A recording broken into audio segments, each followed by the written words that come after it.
안녕하세요. 생각의 차이 광문고 국어를 맡고 있는 신슬기입니다. 오늘은 광문고 친구들이랑 여름방학 때 어떤 수업을 하게 될지 이제 얘기를 해보려고 하는데요. 제가 지금 영상을 찍고 있는 시점은 여러분들 기말고사가 지금 진행되고 있는 중이에요. 근데 여러분들이 이 영상을 보게 될 즈음은 이제 기말고사가 끝나고 곧 있으면 여름방학이다 이런 느낌으로 아마 있는 상태일 겁니다.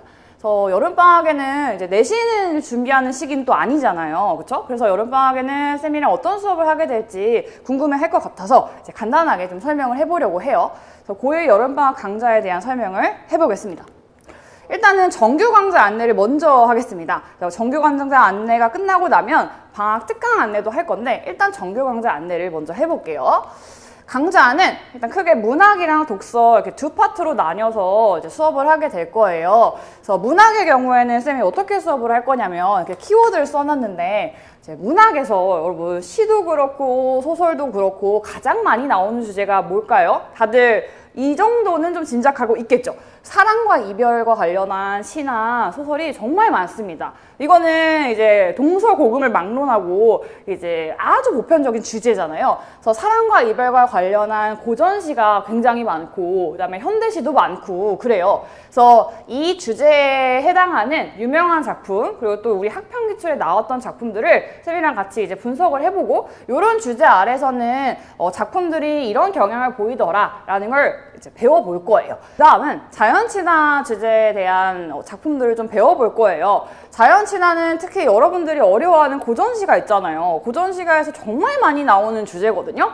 그래서 괜히 이제 해석이 어렵다 보니까 너무 무슨 얘기하는지도 모르겠고 주제도 잘 파악 못하겠어 이렇게 생각하는 친구들이 많은데 사실은 자연친화라는 주제 안에 나오는 작품들은 다 비슷한 경향을 보이거든요. 그래서 쌤이랑 이제 여름방학 때 자연친화라는 큰 주제 아래에 있는 여러 고전시가라든지 또 현대시도 있긴 해요. 그런 작품들이 어떤 경향을 띠고 있는지 이제 학습하도록 하겠습니다. 그리고 이제 현실 비판과 관련된 작품들을 볼 거예요. 여러분들 중학교 때도 이제 배워서 알겠지만 조선 후기 정도가 되면 우리 박지원 소설을 보면 그 당시의 사회 그 당시의 가치관 이런 것들을 비판하는 작품들이 있잖아요. 그래서 고전에도 현실 비판과 관련된 작품들이 있고 현대사의 말에 뭐예요? 일제강점기라든지 아니면 산업화 시대라든지 또 너무 이제 비인간적인 현대사회라든지 이런 여러 가지 현실을 비판하는 작품들이 굉장히 많습니다. 그래서 이 현실 비판이란 큰 주제 아래에서 많은 문학 작품들이 어떻게 이 주제를 형성하고 있는지 좀 같이 배워보도록 하려고 해요. 그래서 여름방학 때는 좀 거시적인 관점에서 여러 문학 작품들을 보면서 내가 문학 작품 모르는 거 나왔다고 해서 막 쫄 필요가 없구나 이러한 틀 아래에서 문학 작품을 보고 문제를 풀어내면 되겠구나를 배워가는 그런 시간이라고 생각하면 너무 좋을 것 같아요.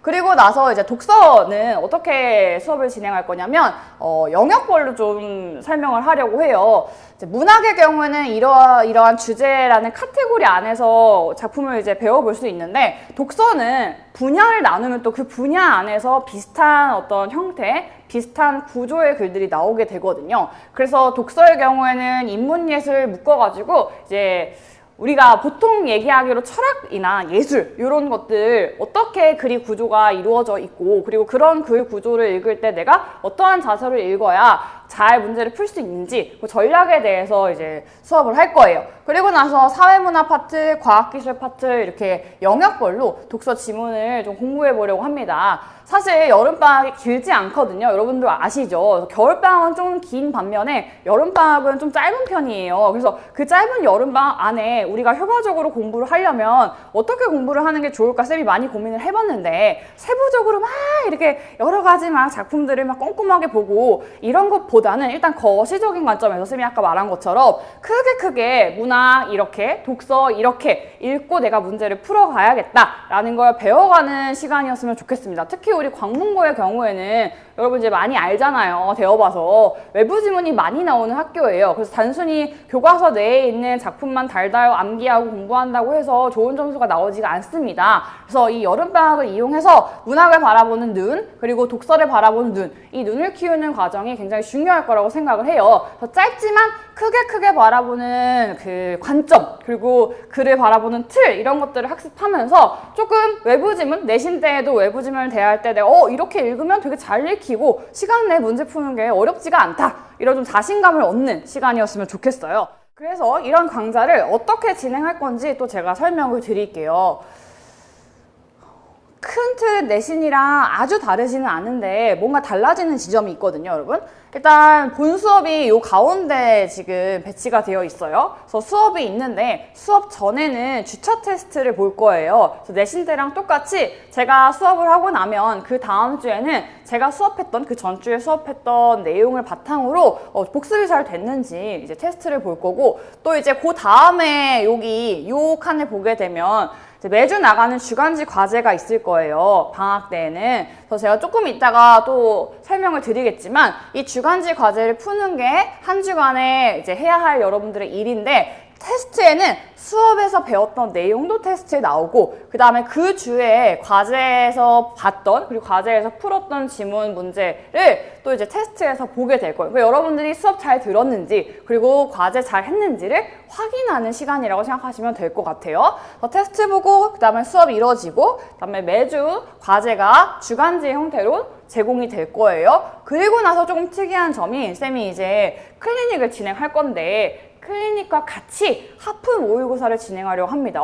하프 모의고사가 뭐지? 이런 생각이 드실 수 있는데, 이제 모의고사는 여러분 국어 모의고사 80분 동안 보잖아요. 근데 80분 동안 이제 여러분 고1 친구들이고 방학이라는 시간 동안 수업도 듣고 다른 날 와가지고 이제 클리닉도 해야 되는데, 모의고사를 80분 동안 보는 건 너무 이제 여러분들 지칠 것 같아서 하프 모의고사라고 해서 반 정도에 해당하는, 모의고사 반 정도에 해당하는 문제 양을 40분 동안, 실제 모의고사 국어 시험은 80분 동안 이루어지잖아요. 근데 그 반인 40분 동안 정해진 시간 내 문제를 푸는 연습을 좀 해보려고 해요. 그 이유는 실전 감각을 늘리려고 하는 이유도 있고, 모의고사를 대비하는 것이자 또 추후에 내신을 대비하는 것이기도 하거든요. 우리 학교 시험이 좀 전에 쌤이 말한 것처럼 외부 지문이 워낙 많이 나오잖아요. 그래서 정해진 시간 내에 내신 범위에 해당하는 지문 문제도 다 풀고, 그 다음에 외부 지문도 풀려면 여러분 시간 내에 정확하게 푸는 연습을 좀 하셔야 돼요. 그래서 집에서는 좀 그게 쉽게 잘 안 되는 것 같아요, 제가 보니까. 그래서 여러분들, 제가 방학 동안 여러분들 따로 불러내서 하프 모의고사를 좀 진행해 보려고 합니다. 방금 전에 하프 모의고사 설명하기 전에 제가 과제에 대한 얘기를 했잖아요. 과제가 주간지 형태로 제공이 될 거다. 그래서 어떤 과제를 얘기하는 거냐면, 가시적으로 여러분이 잘 이해할 수 있도록 이렇게 간단한 표같이 만들어 봤어요. 이 주간지 과제를 여러분이 받게 되면 매일매일 푸는 지문들이 이렇게 딱 구성이 되어 있을 거예요. 우리 어릴 때 학습지 푸는 거랑 비슷하다고 생각하면 되는데, 쌤이 이제 주간지를 주게 되면 딱 피면 데이 1, 데이 2, 데이 3, 데이 4, 데이 5, 데이 6까지 이렇게 이루어져 있어요. 그래서 6일치에 해당하는 과제가 매일매일 이렇게 적당히 배분이 돼서 이렇게 구성이 되어 있거든요. 그래서 수업 끝나고 이제 집에 가고 그 다음날부터 하루하루 이제 문제를 푸는 거예요. 근데 이게 한 권이 제공되니까 여러분들 입장에서는 되게 많다라고 생각이 들 수 있는데, 절대 그렇지 않고 하루하루마다 2지문씩 풀면 되거든요. 그러니까 데이 1은 현대시 지문 하나, 인문 지문 하나, 그 다음에 데이 2는 현대소설 지문 하나, 예술 지문 하나, 이렇게 이제 2지문씩 푸는 거예요. 근데 여러분 생각해보세요. 우리 지문 하나 풀 때 10분에서 15분 정도 걸리잖아요. 그쵸? 그럼 뭐야? 하루에 한 20분에서 30분 정도만 투자해주면 된다는 거거든요. 그래서 몰아서 하는 숙제가 아니고 매일매일 국어 지문을 읽는 연습을, 그리고 지문을 읽으면서 국어의 감을 계속 유지할 수 있는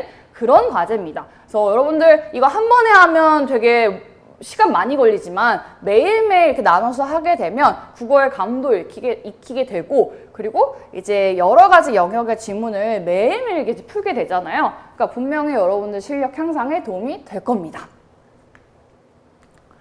그리고 이제 제가 방학 때 클리닉이랑 하프 모의고사 같이 진행할 거라고 했잖아요. 이게 뭐냐면 좀 유기적인 학습을 제가 구성을 해보려고 고안한 거예요. 하프 모의고사는 제가 아까 설명해 드린 것처럼 40분 동안 실전처럼 모의고사 문제를 풀 거고요. 그래서 클리닉처럼 이렇게 정해진 시간을 제가 드릴 거예요. 그래서 그 시간에 와서 이제 딱 40분 동안 문제를 풀어요. 그리고 나서 쌤이 20분 동안 해설을 해줄 거예요. 간단하게. 근데 이 해설을 어떻게 진행해요? 라고 한다면 여러분들이 항상 이렇게 여러 명이서 이제 모의고사를 풀면은 유난히 많이 틀리는 문제라든지 지문이 있단 말이죠. 그래서 그런 문제 지문을 이제 공략해가지고 해설을 할 거예요. 그래서 해설을 하고 여러분들이 듣고 본인이 그래도 이해가 안 간다 아니면 난 다른 걸 틀렸다 라고 하면 질의응답을 할 수가 있습니다. 그러고 나서 이제 클리닉을 하게 되는 거예요. 클리닉은 여러분들 내신 때 했던 거랑 비슷한 방식인데 완전 학습을 지향하는 방식입니다. 그래서 와가지고 그냥 객관식 문제만 풀면 되는 게 아니고 이제 기억부터 아시죠? 막 히읗까지도 있고 막 시옷까지도 있고 여러 가지 선택지를 정확하게 풀고 그리고 적절하지 않은 선지는 왜 적절하지 않은지 고칠 수 있는 그 과정을 거칠 거예요. 그래서 방학 때 여러분들 학교 안 가잖아요. 그러니까 학교 안 가는 시간 이용해서 모의고사 하프 보고 그리고 해설 듣고 그리고 클리닉까지 하게 되면 좀 알찬 방학이 될 수 있을 거라고 생각을 합니다. 그래서 이렇게 정규 강좌는 이루어질 거고요. 시간표 말씀드릴게요. 내신 때 시간표랑 동일하긴 한데 금요일에, 토요일에, 일요일에 이렇게 수업이 있어요. 근데 약간 이제 여러분들이 조금 조심해야 되는 게 시간이 10분씩 좀 당겨졌어요. 그래서 금요일에 원래 4시부터 이제 시작이 됐었단 말이죠. 근데 이제 4시가 아니고 3시 50분부터 시작을 하게 될 거고 토요일도 1시 수업이다 라고 하면 12시 50분부터 시작을 하게 될 거예요. 그래서 3시간 수업이고 개강은 7월 11일부터 순차적으로 개강하게 될 거예요. 그래서 아까 쌤이 지금 1년의 과정을 쭉 설명을 다 했잖아요. 그래서 여름방학 때에는 문학이란 독서에 좀 집중을 해가지고 우리가 거시적인 관점에서 문학작품 바라보는 눈 그리고 독서 지문을 잘 읽어 내려가는 그런 눈을 기르는 과정을 좀 거칠 겁니다. 그래서 이게 정규 강좌에 대한 설명이었고요. 그 다음은 특강 강좌를 좀 안내해 드리려고 해요. 특강은 제가 방금 말했잖아요. 정규 때는 어떤 영역과 어떤 영역을 제가 다루기로 했죠? 문학이랑 독서를 다루기로 했어요. 근데 우리 국어에서 또 빼놓을 수 없는 영역이 하나 있잖아요. 문법이 있단 말이죠. 그래서 특강 강좌에서 문법을 여러분들이 만나보게 될 건데 강좌가 문법 말고 문학도 또 있긴 하거든요. 어떻게 강좌가 구성이 되냐면 고전문학 특강 하나랑 중세국어 특강 하나를 제가 열 거예요. 일단 중세국어를 먼저 설명할게요. 중세국어가 문법에 해당하는 강좌인데 여러분들 2학기 내신에 들어가게 되면 이제 현대국어 문법이 아니고 중세국어 문법을 배우게 될 거예요. 근데 이제 여러분들 입장에서 관문 친구들 입장에서 중세국어가 되게 낯설 수 있어요. 중학교 2학년 때 아주 기본적인 아설순치후, 훈민정음의 기본자 정도 배웠을 텐데 이제 여러분들이 2학기 내신에 들어가게 되면 중세국어의 의문, 단어, 문장에 해당하는 여러 가지 문법을 배우게 될 거예요. 근데 이거를 내신 때 처음 접하게 되면 좀 낯설고 굉장히 어렵게 느껴질 수 있거든요. 그래서 방학이니까 또 그리고 선생님이 딱 3번에 압축적으로 이 의문부터 문장까지 다 설명을 할 거거든요. 그래서 현대문법보다는 덩어리가 작아요. 우리가 막 중세국어 문법을 현대국어 문법만큼 아주 자세하게 배우는 건 아니거든요. 다만 낯설고 너무 낯설다 보니까 암기가 잘 안 되고 이런 영역이에요. 그래서 방학 때 방학 시간을 이용해서 중세국어를 처음부터 끝까지 한번 훑고 나서 2학기 내신에 들어가면 분명히 여러분들한테 큰 힘이 될 거예요. 그래서 이제 중세국어 문법을 3회에 걸쳐서 수업을 하게 될 거고 2시간 진행할 거예요. 그래서 그 7월 12일에 이제 뒤에 설명하겠지만 시작을 해서 딱 여러분들 방학 기간 그때 이용해서 중세국어 특강을 열려고 합니다.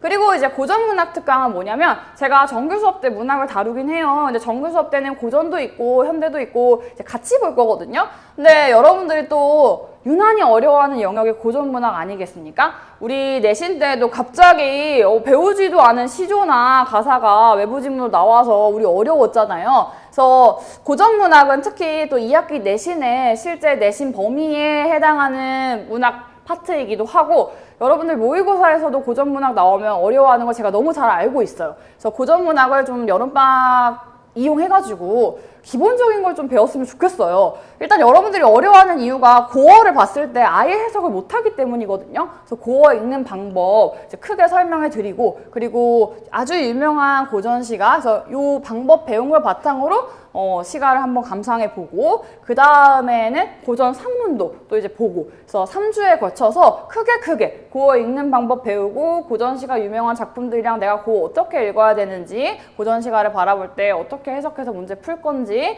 그 다음에 고전 소설도 산문도 여러분들이 읽는 것 자체가 어려우니까 지문 이해를 잘 못한단 말이죠. 그래서 그거 어떻게 읽어내려가면 좋을지 제가 방학 이용해서 설명을 해드리려고 해요. 그래서 고전문학의 경우에는 3회에 걸쳐서 이루어지는데 중세국어 특강 시간보다 조금 길어요. 그래서 2시간 반에 걸쳐가지고 수업을 진행하려고 합니다. 개강은 여러분 고전문학의 경우에는 수요일부터 개강을 할 거예요. 그래서 수요일 오후 12시 20분부터 2시 50분까지 하는 수업 하나랑 그다음에 목요일 오전에 여러분 학교 안 가잖아요. 그래서 오전 10시 50분부터 1시 20분까지 하는 그렇게 수업이 2개가 깔리게 될 거고 그다음에 중세국어 문법 특강의 경우에는 수요일이랑 금요일 거쳐가지고 수요일에는 오전 9시 50분에 시작하게 될 거고 금요일에는 12시 50분에 시작을 하게 될 거예요. 그래서 아까 말씀드린 것처럼 이제 10분씩 당겨지게 되면서 정시에 시작하는 게 아니긴 하거든요. 이 점 유의해서 보시면 좋을 것 같고 그래서 쌤이 정규 강좌랑 특강 강좌랑 해서 여러분들이 좀 방학 때 국어에 대해서 자신감을 좀 가지게 되는 그런 시간이었으면 좋겠어요, 방학이. 그래서 그렇게 생각을 해서 이렇게 구성을 했고요, 여러분. 여러분들 우리 여름방학 좀 흐지부지 보내지 말고 알차게 보냈으면 좋겠습니다. 감사합니다.